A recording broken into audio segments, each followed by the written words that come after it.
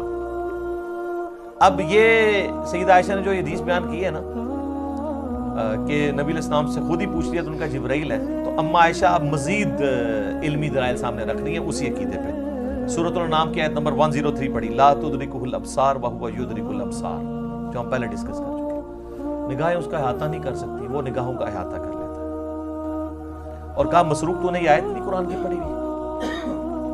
اور کیا تو نے یہ نہیں سنا کہ اللہ فرماتا ہے وما کان لبشر ان یکلمہ اللہ الا وحیا او من وراء حجاب او یرسل رسولا، سورہ شورى کی آیات کہ کسی انسان کی تو یہ اہلیت ہی نہیں ہے کہ اللہ تعالیٰ اس سے کلام کرے سوائے اس کے کہ اس پہ وحی کر دے، یعنی چپکے سے اس کے دل میں بات ڈال دے، یا حجاب میں گفتگو کرے جس طرح کہ سدرۃ المنتہا پہ ہوئی، یا اس کی طرف کوئی رسول بھیجے یعنی جبرائیل علیہ السلام کو پیغمبر۔